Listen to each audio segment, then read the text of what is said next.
There's something about the way we watch movies. Certain characters are hated by us and we think they're toxic, they're extremely manipulative, and they're really, really evil.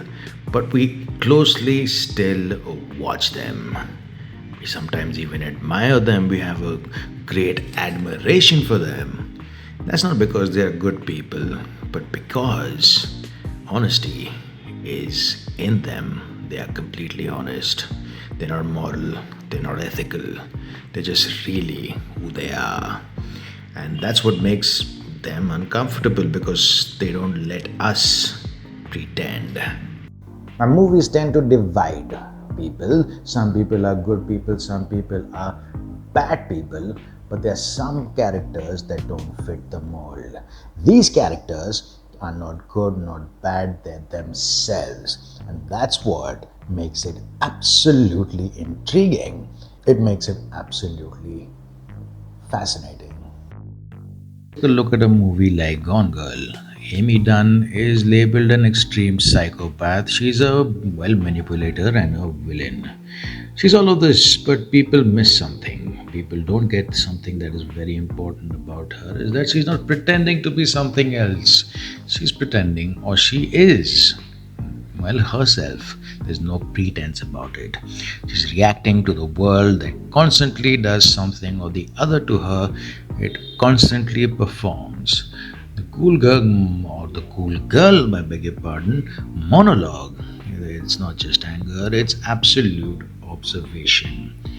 Amy didn't invent that system, she refused to stay inside it. Yes, her actions are extreme, but her perspective, uncomfortably accurate. Look at a movie like Nightcrawler.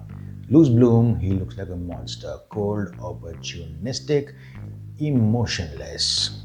But if you watch a little closely, he does not lie about who he is. All he does is he studies what is successful.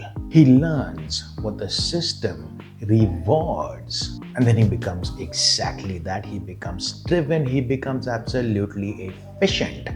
Now, these are the kind of traits we admire in absolutely successful people.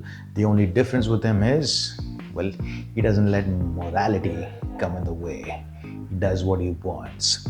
And he doesn't really corrupt the system, he understands it and works around it. It leads. This line doesn't come from him, it comes from the industry. He just follows it to its logical conclusion. And that's what makes him disturbing.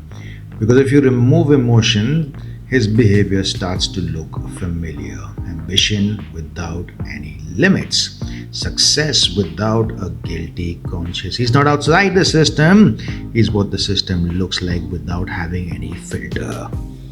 Then we see a movie like Wolf of Wall Street and the character, Jordan Belfort. He is excessive, he is very greedy, and he is absolutely addicted.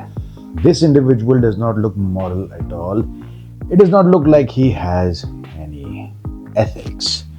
But we admire this individual, we admire this man.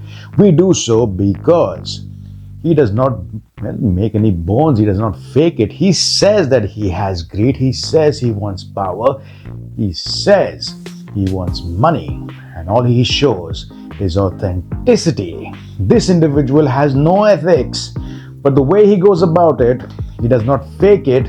He plays within the system. He's not creating the system. The system still exists today. He just exploits it. And there we get a little bit in a big dilemma. This individual is not to be looked up to, but we do so. We admire the man because it becomes less about him and more about us as audiences. Now, we don't hate these characters because they are unrealistic. We have an inkling of hate towards them because they get a little too accurate. They say the quiet parts out loud. They act on impulses most people try to suppress, you and me try to suppress. Not because those impulses don't exist, but because society functions better when they are hidden.